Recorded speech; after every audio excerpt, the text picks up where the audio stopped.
সুপ্রিয় শিক্ষার্থীরা, আজকের আমরা সাধারণ গণিত বইয়ের সেট ও ফাংশন নিয়ে আলোচনা করব। সেট ও ফাংশন আলোচনার প্রথমেই রয়েছে বেসিক আলোচনা। আমরা সেট ও ফাংশন অধ্যায়ের বেসিক বিষয়বস্তু সম্পর্কে আগে ধারণা নিব, তারপরে আমরা আজকের অঙ্ক করব। ওকে, তো চলো শুরু করা যাক। আচ্ছা, বেসিক আলোচনার শুরুতেই সেট সম্পর্কে আমাদের জানতে হবে। আচ্ছা, আমরা সবাই জানি যে সেট হচ্ছে বাস্তব বা চিন্তা জগতের সুসংজ্ঞায়িত বস্তুর সমাবেশই হচ্ছে সেট। তাইলে সবাই আশা করি বুঝতে পেরেছো, বাস্তব বা চিন্তা জগৎ, এখানে আমাদের বাস্তব জগৎ হবে এবং কল্পনার জগৎ হবে। এই দুইটা জগতেরই সুসংজ্ঞায়িত যে বস্তুর সমাবেশ, সেটাই হচ্ছে আমাদের সেট। সেট প্রকাশ করার পদ্ধতি দুটি, এক তালিকা পদ্ধতি আর একটা হচ্ছে সেট গঠন পদ্ধতি। তা তালিকা পদ্ধতিতে সহজভাবে যেভাবে আমরা বুঝবো সেটা হচ্ছে সংখ্যা আকারে থাকবে। যেমন এ সেট 1 2 3 4 7, এটা শুধু সংখ্যাগুলো দেওয়া আছে, তাই সহজেই বুঝতে পারবো যে যে সেটের মধ্যে শুধু সংখ্যাগুলো উল্লেখ থাকবে সেই সেটটাই হচ্ছে তালিকা পদ্ধতিতে প্রকাশিত সেট। 2 নম্বরে রয়েছে সেট গঠন পদ্ধতি। আচ্ছা, সেট গঠন পদ্ধতিতে শুধু এখানে সংখ্যা থাকবে না, এখানে যেমন A set X such that X 7 এর গুণিতক এবং 7 less than or equal X less than or equal 21। অথবা বি সেটে রয়েছে, দেখো second bracket X belongs to N 27 এর গুণনীয়ক এবং এখানে দেওয়া আছে এক্স এর মান 7 অপেক্ষা ছোট অথবা 7 এর সমান এবং 21 অপেক্ষা ছোট অথবা 21 এর সমান। তাহলে আমরা কি বুঝতে পারলাম যে সেট গঠন পদ্ধতিতে এখানে সাজ দ্যাট, বিলংস টু, এরপর এবং, অথবা এইসব চিহ্নগুলো থাকবে। তা আশা করি বুঝতে পেরেছো। আচ্ছা, এরপরে আমরা বেসিক আলোচনা করব গুণিতক এবং গুণনীয়ক নিয়ে। আমরা প্রায় দেখি যে শিক্ষার্থীদের মধ্যে গুণিতক এবং গুণনীয়ক এই বিষয়ে বের করতে গেলে তারা দ্বিধাদ্বন্দ্বের মধ্যে পড়ে যায়। এই গুণিতক এবং গুণনীয়ক এই বিষয়টি কিন্তু আমাদের প্রাইমারি এডুকেশনে 6, তারপরে 3, 4, 5 এই সব ক্লাসে এই গুণিতক গুণনীয়কের বিভিন্ন অঙ্ক রয়েছে, কিন্তু আমাদের এই বিষয়ে চর্চা না থাকার কারণে হয়তো আমরা গুণিতক গুণনীয়ক গুলিয়ে ফেলি। চলো আমরা সহজভাবে শিখি। গুণিতক, এখানে গুণিতক যদি আমাদের বের করতে বলে, গুণিতক বের করতে বললে নামতা গুনতে হবে। অর্থাৎ যদি 7 এর গুণিতক বের করতে বলে তাহলে 7 ঘরের আমরা নামতা পড়ব। যেমন 7 অক্ষে 7, 7 দুগুণে 14, 3 7 21, 4 7 28, 5 7 35, এভাবে। তাহলে আশা করি বুঝতে পেরেছো, যদি কোনো সংখ্যার গুণিতক বের করতে বলে তাহলে ওই সংখ্যাটির নামতা পড়ব। আর যদি গুণনীয়ক বের করতে বলে কোন কোন সংখ্যাকে গুণ করলে যে সংখ্যার গুণনীয়ক বের করতে হবে সেই সংখ্যাটি পাওয়া যায়, সেই সংখ্যাগুলোই গুণনীয়ক। আমি আবার বলছি, কোন সংখ্যাকে গুণ করলে যে সংখ্যার গুণনীয়ক বের করতে হবে সেই সংখ্যাটি পাওয়া যায়, সেই সংখ্যাগুলি হচ্ছে গুণনীয়ক। চলো আমরা একটা উদাহরণ দিয়ে শিখি। যেমন 28 এর গুণনীয়ক, এখানে দেখো 28 এর গুণনীয়ক। এখন 28 এর গুণনীয়ক মানে কি, 28কে যতভাবে ভাঙানো যায়, 28 1 গুণ 28, তারপরে 2 গুণ 14, 4 গুণ 7, এইভাবে 28কে আমরা ভাঙাতে পারি। তাহলে 28 এর গুণনীয়ক কি, 28কে যতভাবে ভাঙাইতে পারি সবগুলোই সংখ্যাই হচ্ছে 28 এর গুণনীয়ক। তাহলে 28 এর গুণনীয়ক কি দাঁড়ায়, 1 2 4 7, তারপরে 14 28। আচ্ছা, আশা করি এই যে আজকের বেসিক আলোচনা যতটুকু করেছি সবাই এই আলোচনাটুকু ভালোভাবে বুঝতে পেরেছ। প্রিয় শিক্ষার্থীরা, আমরা তাহলে একটু প্র্যাকটিস করি, কারণ প্র্যাকটিস আমরা জানি যে practice makes a man perfect. তাহলে আমরা প্র্যাকটিসের মাধ্যমে অঙ্ক শিখব।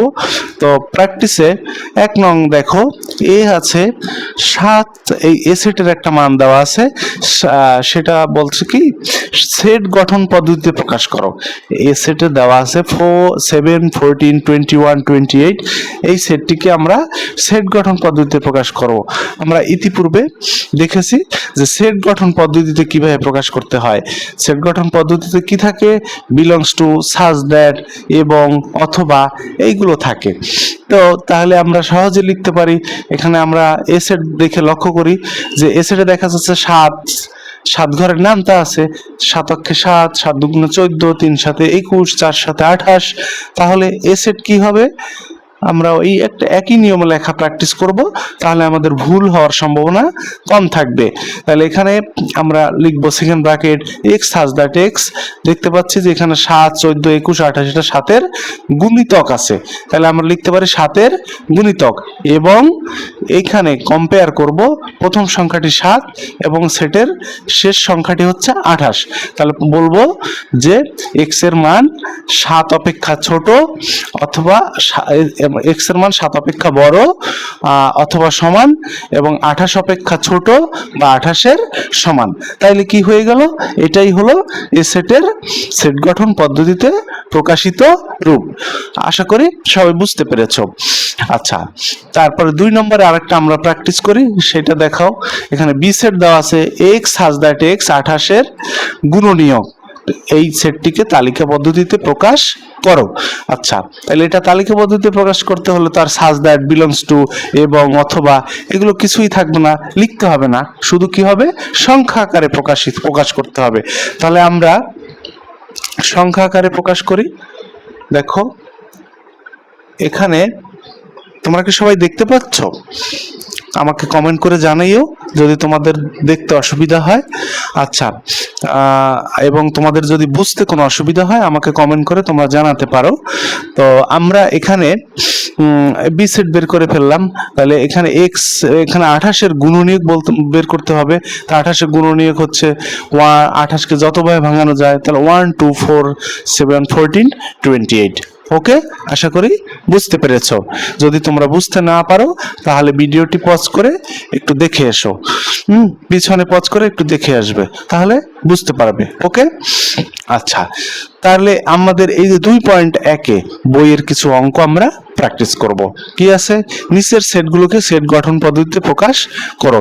এখন 2.1-এর 1 নম্বর অঙ্ক না করে আমরা 2 নম্বর অঙ্ক কেন করব, কারণ আগে 2 নম্বর অঙ্কটা করব, কারণ 2 নম্বর অঙ্কটা একটু 1 নম্বর অপেক্ষা একটু ঝামেলা কম করতে সহজ হবে, তাই জন্য 2 নম্বর করার পরে আমরা 1 নম্বর অঙ্ক করব। ওকে, তা আমরা 2 নম্বর অঙ্কে দেখি নিচের সেটগুলোকে সেট গঠন পদ্ধতিতে প্রকাশ করো। এখানে ক সেট দেওয়া আছে 3, 5, 7, 9, 11। তো এখানে আমরা এ সেটকে লিখতে পারি। তাহলে কিভাবে লিখতে পারি, দেখো 3, 5, 7, 9, 11, এটা আমরা দেখে বুঝতে পারি কি এটা বিজোড় সংখ্যা আছে। 3, 5, 7, 9, 11 এগুলো বিজোড় সংখ্যা। তাহলে এখানে আমরা লিখতে পারি যে এ সেট হচ্ছে second bracket x such that x বিজোড় সংখ্যা। ওই যে তোমাকে বলেছিলাম যে একই সিস্টেমে আমরা লিখবো, এক একটা অঙ্ক এক একভাবে লিখবো না বা এক একভাবে শিখবো না, কারণ প্রত্যেকটা অঙ্ক যদি একটা নিয়ম বজায় রাখতে পারি তাহলে আমাদের পরীক্ষার সময় ভুল হওয়ার সম্ভাবনা কম থাকবে। তা আমরা এই বিজোড় সংখ্যা লিখলাম এবং কি লিখবো, প্রথম সংখ্যাটি 3 এবং লাস্ট শেষ সংখ্যাটি হচ্ছে 11। তা আমরা বলবো যে এক্স এর মান 3 অপেক্ষা বড় অথবা 3-এর সমান এবং এক্স এর, অথবা এখানে লিখতে পারি যে 11 অপেক্ষা এক্স এর মান ছোট অথবা 11-র সমান। এইটুকু লিখলেই আমাদের অঙ্ক একদম কারেক্ট হবে। ওকে, আশা করি বুঝতে পেরেছো। আচ্ছা, তারপরে অঙ্কটা আমরা একটু দেখি। দেখো এখানে আছে খ নম্বরে, এখানে দেওয়া আছে খ নম্বর একটা সেট দেওয়া আছে 1, 2, 3, 4, 6, 9, 12, 18, 36, এই একটা সেট দেওয়া আছে। এখন এইটা দেখে আমরা আসলে কি বুঝতে পারলাম বলো তো, সবাই কমেন্টে জানাও তো যে আসলে কি বুঝতে পারলাম। 1, 2, 3, 4, 6, 9, 12, 18, 36 এটা দেখে আমরা বুঝতে পারলাম যে এটা হচ্ছে 36 এর গুণনীয়ক, 36 এর গুণনীয়ক। আচ্ছা 36 এর গুণনীয়ক যদি হয় তাহলে আমরা সহজে ওই যে আগে শিখলাম যে একই নিয়মে লিখব second bracket x such that x 36 এর গুণনীয়ক এবং প্রথম সংখ্যাটি হচ্ছে সেটের 1 এবং সর্বশেষ সংখ্যাটি বা সর্বোচ্চ সংখ্যাটি হচ্ছে 36। তা লিখতে পারি x এর মান 1 অপেক্ষা বড় অথবা 1 এর সমান এবং 36 অপেক্ষা ছোট অথবা 36 এর সমান। আশা করি সবাই বুঝতে পেরেছ। আচ্ছা এরপরে দেখো আরেকটা সেট দেওয়া আছে 4 8 12 16 20 24 28 32 36 40। এই যে সেটটি দেওয়া আছে এই সেটটি দেখে আমরা কি বুঝতে পারলাম, এখানে প্রথম সংখ্যা হচ্ছে 4, সর্বোচ্চ সংখ্যা 40 এবং 4 8 12 16 20 24 28। এটা দেখে আমরা কি বুঝতে পারলাম যে এটা হচ্ছে 4 ঘরের নামতা। দেখো 4 অক্ষে 4, 4 দুগুণে 8, 3 4 12, 4 4 16, 4 5 20, 4 6 24, 4 7 28, 4 8 32, 4 9 36, 4 10 40। তাহলে এইটা কি 4 ঘরের নামতা। এখন আমরা ইতিপূর্বে জানছি, দেখো প্রথম পৃষ্ঠা দেখে আসি আমরা। এই যে গুণিতক, গুণিতকে বলা হয়েছিল যে গুণিতক বের করতে বললে নামতা গুনতে হবে, যেমন 7 এর গুণিতকে 7 ঘরের নামতা। তাহলে 4 এর গুণিতকে কি আসছে, 4 এর গুণিতকে দেখো 4 এর গুণিতকে 4 ঘরের নামতা আসছে। তাহলে আমরা কি করব যে তা লিখতে পারি যে এইটাকে একটা সেট ধরবো যে এ সেট যে এটা হচ্ছে x সাজ দ্যাট x 4 এর গুণিতক এবং প্রথম সংখ্যা 4 এবং শেষ সংখ্যা 40। তা লিখতে পারবো যে x এর মান 4 অপেক্ষা বড় অথবা 4 এর সমান এবং 40 অপেক্ষা ছোট অথবা 40 এর সমান। আশা করি সবাই বুঝতে পেরেছো। আচ্ছা এরপরে আরেকটা অঙ্ক আমরা একটু দেখি। দেখো এখানে দেওয়া আছে একটা সেট দেওয়া আছে +-4 +-5 +-6। এখন এই যে প্লাস মাইনাস যেটা দেওয়া আছে এইটা কিন্তু আসলে প্লাস মাইনাস থাকলে আমরা আগেই শিখেছি যে প্লাস মাইনাস থাকলে সেটা পূর্ণ সংখ্যা হয়। তাহলে পূর্ণ সংখ্যার সেট এইটা আমরা একটু ব্যাখ্যা দিচ্ছি। ধরি যে এই সেটটা হচ্ছে এ, এখানে এ সেটের উপাদান সমূহ প্রত্যেকে পূর্ণ সংখ্যা, কারণ পূর্ণ সংখ্যা কি শূন্য সহ সকল ধনাত্মক ও ঋণাত্মক সংখ্যাকে পূর্ণ সংখ্যা বলে, এটা আমরা জানি। তাহলে সেই অনুযায়ী আমরা এটাকে ধরে নিলাম যে এটা উপাদান সমূহ প্রত্যেকেই পূর্ণ সংখ্যা এবং উপাদান সমূহের বর্গ 16 অপেক্ষা বড় অথবা সমান। এই যে 16 অপেক্ষা উপাদান সমূহের যদি বর্গ করি তাহলে কি হবে 16 অপেক্ষা বড় হবে, 16 অপেক্ষা বড় অথবা সমান এবং প্রথম সংখ্যা 4, 4 +-4 এর বর্গ করলে 4 4 16, এজন্য বলছে 16 অপেক্ষা বড় অথবা 16 সমান এবং সর্বশেষ সংখ্যা আছে 6, এই 6 +-6 এর যদি আমরা বর্গ করি তাহলে সংখ্যাটি আসে 36। তাহলে লিখতে পারি যে 36 অপেক্ষা ছোট অথবা সমান। তাহলে আমরা নির্ণয় সেট এ সমান লিখতে পারি second bracket x belongs to z। এখানে z কি, z হচ্ছে পূর্ণ সংখ্যা, এখানে z দ্বারা বোঝায় কি পূর্ণ সংখ্যা বোঝায়। হ্যাঁ তাহলে এরপর লিখলো যে x belongs to z such that 16 less than or equal x square. এখানে দেখো লেস দ্যান অর ইকুয়াল 36, এখানে একটু লেখা স্ক্যানে আসেনি, তো এটা হচ্ছে 36। ওকে, আশা করি সবাই বুঝতে পেরেছো। প্রিয় শিক্ষার্থীরা আমরা এরপরে দেখতে পাচ্ছি যে 1 নম্বরের কিছু অঙ্ক, নিচের সেটগুলোকে তালিকা পদ্ধতিতে প্রকাশ করো। আচ্ছা আমরা বলছিলাম যে 2 নং করার পরে আমরা 1 নম্বরের অঙ্ক করব। তো 1 নম্বরের অঙ্ক দেখো এখানে দেওয়া আছে x belongs to n such that x square greater than 9 এবং x কিউব লেস দ্যান 130। তাহলে এখানে n বলতে কি বোঝায়, n বলতে বোঝায় স্বাভাবিক সংখ্যা। স্বাভাবিক সংখ্যা কি আমরা সবাই জানি, সেটা কি 1 2 3 4 5 6 7 8 9 ডট ডট, এভাবে স্বাভাবিক সংখ্যা সবাই জানি। তাহলে এখন এই যে এখানে x এর মানটা আমরা ধরবো স্বাভাবিক সংখ্যা গুলোই ধরবো।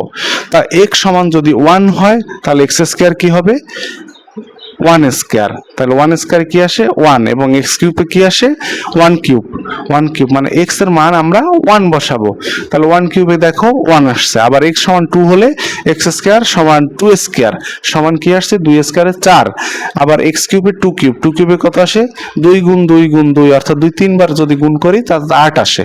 আবার এক্স সমান যদি থ্রি হয় তাহলে এক্স স্কোয়ার সমান থ্রি স্কোয়ার সমান কি আসে নাইন আসে, এবং এক্স কিউব সমান থ্রি কিউব তাতে কি আসে 27 আসে। ওকে, তাহলে আবার এক্স সমান যদি ফোর বসাই তাহলে এক্স স্কোয়ার সমান ফোর স্কোয়ার, ফোর স্কোয়ার কি আসে 16 আসে, এবং এক্স কিউব সমান ফোর কিউব, ফোর কিউবে কি আসে চার চারি 16, চার 16 64 আসে। এরপরে এক্স সমান যদি ফাইভ বসাই তাহলে এক্স স্কোয়ার সমান কি আসে ফাইভ স্কোয়ার আসে, ফাইভ স্কোয়ারে কি আসে পাঁচ পাঁচে 25 আসে, এবং এক্স কিউবে কি আসে ফাইভ কিউব, ফাইভ কিউবে দেখো পাঁচ পাঁচে 25, পাঁচ 25 125। আচ্ছা, তোমরা কি দেখতে পাচ্ছ? আমাকে একটু কমেন্টে জানাবে যে আমরা ঠিকভাবে দেখা যাচ্ছে।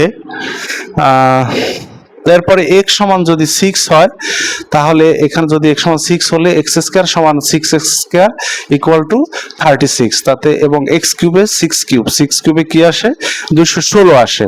তাহলে এখন এইখান থেকে আমরা লক্ষ্য করি যে আমাদের শর্তটা কি ছিল। দেখো, শর্তটা ছিল এক্স স্কোয়ারের মান 9 অপেক্ষা বড়, এক্স কিউবের মান 130 অপেক্ষা কি হবে ছোট।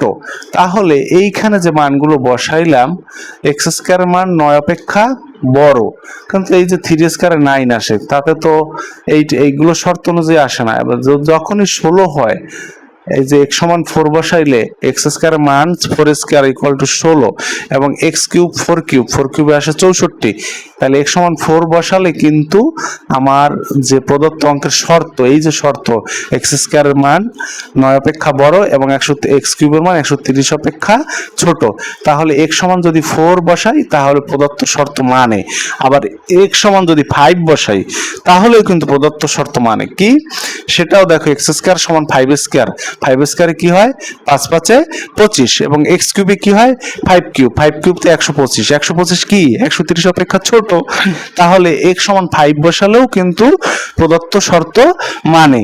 আবার এক্স সমান 6 বসালে এক্স স্কোয়ার সমান 6 স্কোয়ার 36, এবং এক্স কিউব সমান 6 কিউব কি আসে 216 কিন্তু 130 অপেক্ষা বড়, তাহলে এক্স সমান 6 বসাইলে কিন্তু আমাদের প্রদত্ত শর্ত মানে না। তাই আমরা কি করতে পারি, তাইলে আমাদের যে দুইটা সব মান বসাইলে শর্ত মানে সেই দুইটাই হবে নির্ণেয় সেট। তাইলে অতএব এ সমান সেট এ সমান হবে 4 5। আশা করি সিস্টেমটা তোমরা বুঝতে পেরেছো।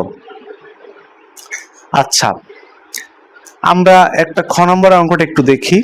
এখানে দেখো দেওয়া আছে x belongs to z such that x square greater than 5 এবং x cube less than or equal 36। তোমরা কি দেখতে পাচ্ছো এই যে অঙ্ক? আচ্ছা, এখানে তাইলে এখানে জেড কি, জেড হচ্ছে বলছিলাম শূন্য সহ সকল ধনাত্মক ও ঋণাত্মক সংখ্যাকে পূর্ণ সংখ্যা বলো। দেখো এখানে ঋণাত্মক -3 -2 -1 0 1 2 3 এগুলো কি দেওয়া আছে পূর্ণ সংখ্যা দেওয়া আছে, অর্থাৎ শূন্য সহ সকল ধনাত্মক সংখ্যা, এইদিকে এইগুলো ধনাত্মক সংখ্যা এবং এইদিকে এইগুলো ঋণাত্মক সংখ্যা। তো এইটা দেওয়া আছে। তাহলে x সমান 0 হলে এক্স স্কোয়ার, এই যে শর্ত এক্স স্কোয়ার আর এক্স কিউব এগুলো বসাবো আগের অঙ্কটার মতো। তা 0 কি 5 অপেক্ষা কি, এখানে বলা আছে এক্স স্কোয়ার মান বড় হবে 5 অপেক্ষা, 0 কি 5 অপেক্ষা বড় না, তাহলে কি এটাকে কেটে দিতে হবে। কি করতে হবে, not greater than 0 not greater than 5। ওকে, এবং এক্স কিউব সমান 0 কিউব, আচ্ছা 0 কিউবে 0 আসে কিন্তু 0 অপেক্ষা 36 বড়। এই ডান পাশে এই শর্তটা মিলছে কিন্তু এক পাশের এই শর্তটা মিলেনি।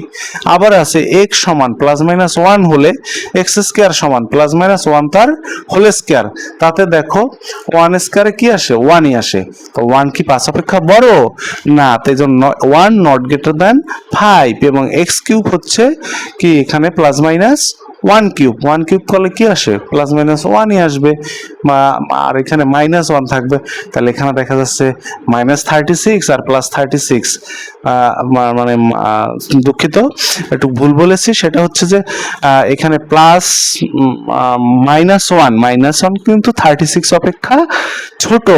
তাহলে এই শর্ত ঠিকই আছে, অর্থাৎ ডান পাশের অংশের শর্ত মিলছে, কিন্তু প্রথম অংশের শর্ত 1 5 অপেক্ষা বড় না, এটা শর্ত অনুযায়ী হয় না। এরপরে x সমান +-2 হলে x² সমান কি হবে, +-2 তার হোল স্কয়ার। তাহলে এখানে দেখো, তাহলে 2 স্কয়ারে কত আসে, 4 কি 5 অপেক্ষা বড় না, তাহলে এটা নট গ্রেটার দেন 5। এবং x³ +-2 এর হোল কিউব, তাতে কি আসে, +-8।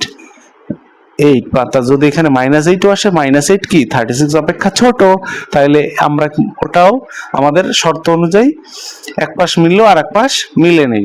আচ্ছা, এরপরে যদি আমরা +-3 বসাই, তাহলে কি আসে, 3 3 9, তাহলে 9 কিন্তু 5 অপেক্ষা বড়, শর্ত মিলে গেল। আবার x³ এখানে 3 কিউব, +-3 কিউবে কি আসবে, -27 বা +27, তাহলে কি হবে, -27 ও +27 দুটাই 36 অপেক্ষা ছোট, তাইলে x সমান +-3, এটা কিন্তু শর্ত মানে। আবার x সমান +-4 হলে x² সমান +-4 তার হোল স্কয়ার, তাহলে 4 স্কয়ারে কি হবে, 4 4 16 হলে কি হয়, 16 হলে কি হয়, শর্ত মানে 16 5 অপেক্ষা বড়। আবার x³ +-4 এর হোল কিউব, +-4 +64 বা -64, দেখো +64 হলে সে 36 অপেক্ষা বড় নয়, তাহলে যেখানে 64 36 অপেক্ষা কি 64 36 অপেক্ষা বড়, তাহলে 36 অপেক্ষা 64 36 অপেক্ষা কি বড়, তাহলে এখানে 36 64 অপেক্ষা বড় নয়, এই জন্য নট গ্রেটার দেন 36। ওকে, আচ্ছা, আর আরেকটা হচ্ছে এখানে একটু ভুল বলেছি, সেটা হচ্ছে যে 64 নট লেস দেন 36। ওকে, আরেকটা হচ্ছে -64 মাইনাসের যত মানই হোক তা অবশ্যই ধনাত্মক কোনো সংখ্যার থেকে ছোট হবে, তাহলে -64 36 অপেক্ষা কি ছোট। ওকে, তাহলে এইখানে শর্ত কিন্তু +-3 বসাইলেও শর্ত মিলে, আর -4 বসালে শর্ত মিলে। তাহলে আমরা কি লিখবো, নির্ণয় সেট +-3 তে একবার +3 একবার -3, আর -4 বসালে -64 আসে, -64 36 অপেক্ষা ছোট। তাহলে উপরে যে প্রশ্নে যে শর্ত দেওয়া আছে শর্ত মানে, তাহলে এই জন্য অ্যান্সার কি হবে, +3 -3 -4। আশা করি সবাই বুঝতে পেরেছো। তো আজকের ভিডিওটা একটু বড় হয়ে যাচ্ছে, তোমাদের পরবর্তী ক্লাসে আমরা এই অধ্যায়ের বাকি টপিকসগুলো নিয়ে আলোচনা করব। তোমরা যদি এই আজকের ক্লাসের কোনো অংশ না বুঝতে পারো তা আমাকে কমেন্টে জানিয়ে দিবে, আমি পরবর্তী ক্লাসে সেই বিষয়টা আবার নতুন করে তোমাদের সাথে ভিডিওতে আলোচনা করব। তো সে পর্যন্ত সবাই ভালো থাকো, সুস্থ থাকো, সবাইকে ধন্যবাদ এতক্ষণ আমার সাথে যুক্ত থাকার জন্য। ধন্যবাদ সবাইকে।